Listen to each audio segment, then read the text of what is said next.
Hey guys, this is Sam here, bringing you this video. Over the years of the Pokemon anime, Ash has made many friends, who ended up as his traveling companions. It was basically a rule that if one of Ash's companions owned a certain species of Pokemon, then Ash can't own the same. However, with Ash's recent surprising capture of Dragonite, the rule is pretty much broken, as it is the same Pokemon which Ash's companion Iris owned in the Best Wishes saga. So, I thought it would be cool to discuss what are the top 10 companion Pokemon that would fit Ash the most. Before I start, I want to clarify that Pokemon like Venusaur, Wartortle, Quilava, and Dragonite wouldn't be in this list, as Ash already owned other Pokemon from the same evolutionary line. With all that being said, let's start the discussion. Number 10. Blaziken! Blaziken is a Pokemon that Ash's friend May owned in the Hoenn saga, and is one of Hoenn's starter Pokemon Torchic's fully evolved form. This Pokemon's strength and reflexes are what made me feel that it kinda fits Ash's style. And if Ash was gonna get all the Hoenn starters just like how he did in Kanto and Johto, then I feel that his Torchic would have probably fully evolved into Blaziken considering its popularity.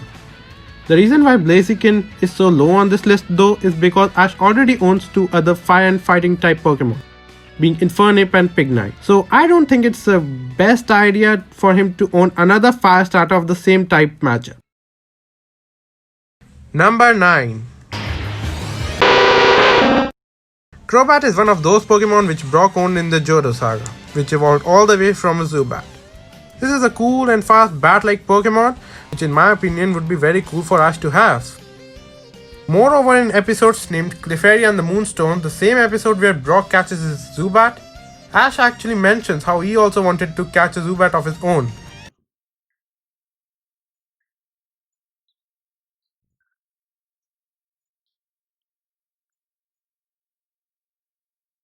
Crobat could have easily replaced Ash's Pidgeot and Noctowl as his regional flying type. Although more recently, Ash managed to catch a Noivern, so he has a bat Pokemon of his own now. Fair, I guess. Number 8. Vikavolt is a Pokemon that Ash's Alolan classmate Sophocles owned in the Sun and Moon series. It is a cool and rather impressive looking bug and electric type Pokemon, which in my opinion Ash should have caught. The most interesting thing is that Ash actually tried to catch a Grubbin in the 3rd episode of Sun and Moon, and that scene is also shown in the opening. Moreover, the Vikavolt that Sophocles owns was gifted to him by Ash himself as a Charger Bug. Seriously Ash, you can find a Charger Bug to give Sophocles but can't catch one for yourself? This is just silly in my opinion. Number 7. Poliwhirl! Poliwhirl is a Pokemon that Misty owned back in the day, but it eventually evolved into a Politoed. The reason I have specified it as a Poliwhirl and not a Politoed is because I personally feel Poliwrath suits Ash more. I know what you guys are thinking. Poliwrath? It certainly isn't the most impressive Pokemon out there. So, why should Ash own one? I have a reason for that. Poliwag is actually Pokemon's founder Satoshi Tajiri's favorite Pokemon, so I think it just makes sense for Ash to have one of his own. Moreover, one of Ash's counterpart, Red, from Pokemon Adventures manga, owns a Poliwrath as well. I feel instead of Kingler, Ash should have gotten a Poliwag instead. That would have evolved into a Poliwhirl and eventually Poliwrath. If Ash owned a Poliwrath, it could have directly acted as a counterpart Pokemon to Misty's Politoed. Kinda like how Ash and Go both own a Farfetch'd in the anime, being counterpart of each other. Number 6. Tracey was Ash's companion for barely 30 episodes during the Orange Island saga. During this time, he manages to catch a rather experienced and elderly Scyther. More recently, Ash's brand new companion, Go, also managed to catch a Scyther of his own.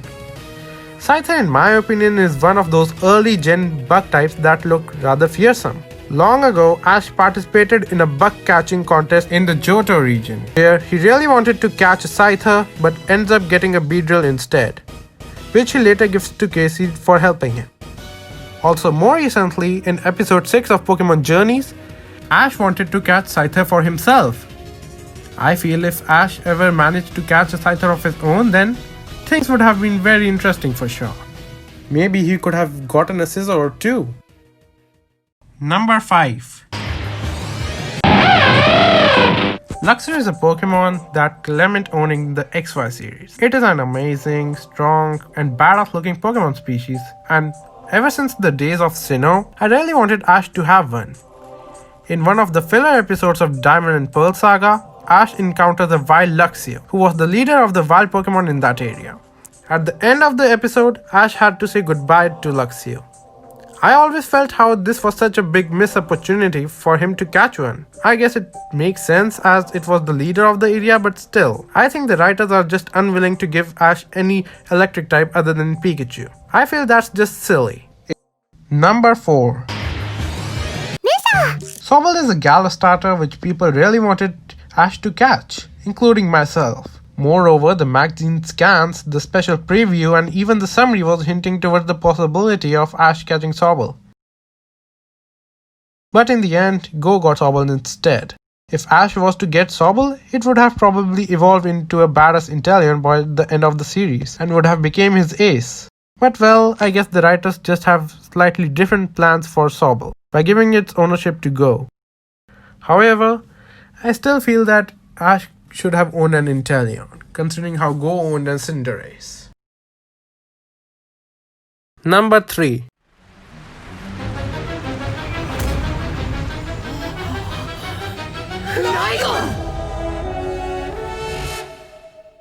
Ever since that Jirachi movie, I really thought that Ash should have caught a Flygon at some point. It's just such a cool looking dragon type, I think it's perfect for Ash. However, just like Sobble, Go catches Flygon instead. Now I am kinda disappointed, but I don't hate Go for this. I personally feel that even under Go's ownership, we will see a lot of great moments of this land spirit Pokemon, like that recent battle with Zapdos. Although I can't deny the fact that I think Ash should have caught Flygon instead. Number 2.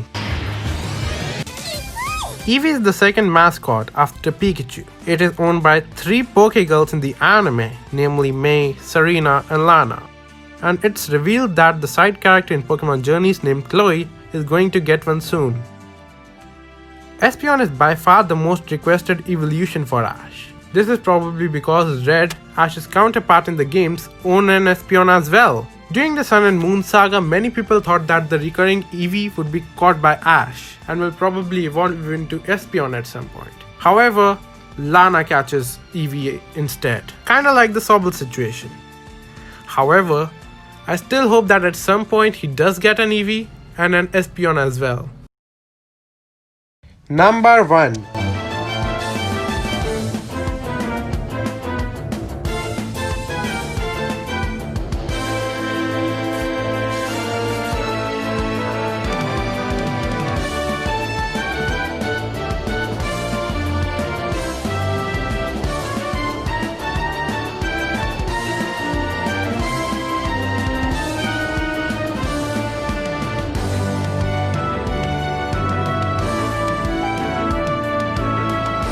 Yes, in my opinion, Raboot is the companion Pokemon that fits Ash the most. This Pokemon species is amazing. It's agile, fast, powerful, and has an edgy and badass personality.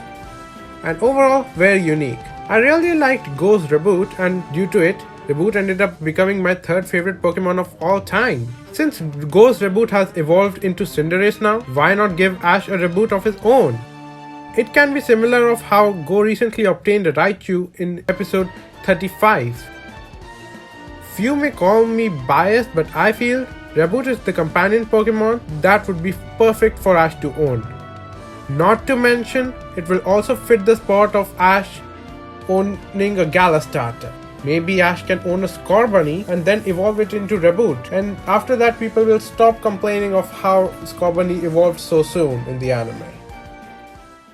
Credits to my friend Oresti on Twitter for helping me with this video. Thanks, bro. I really hope you enjoyed the video. Thanks for watching, and I will see you next time.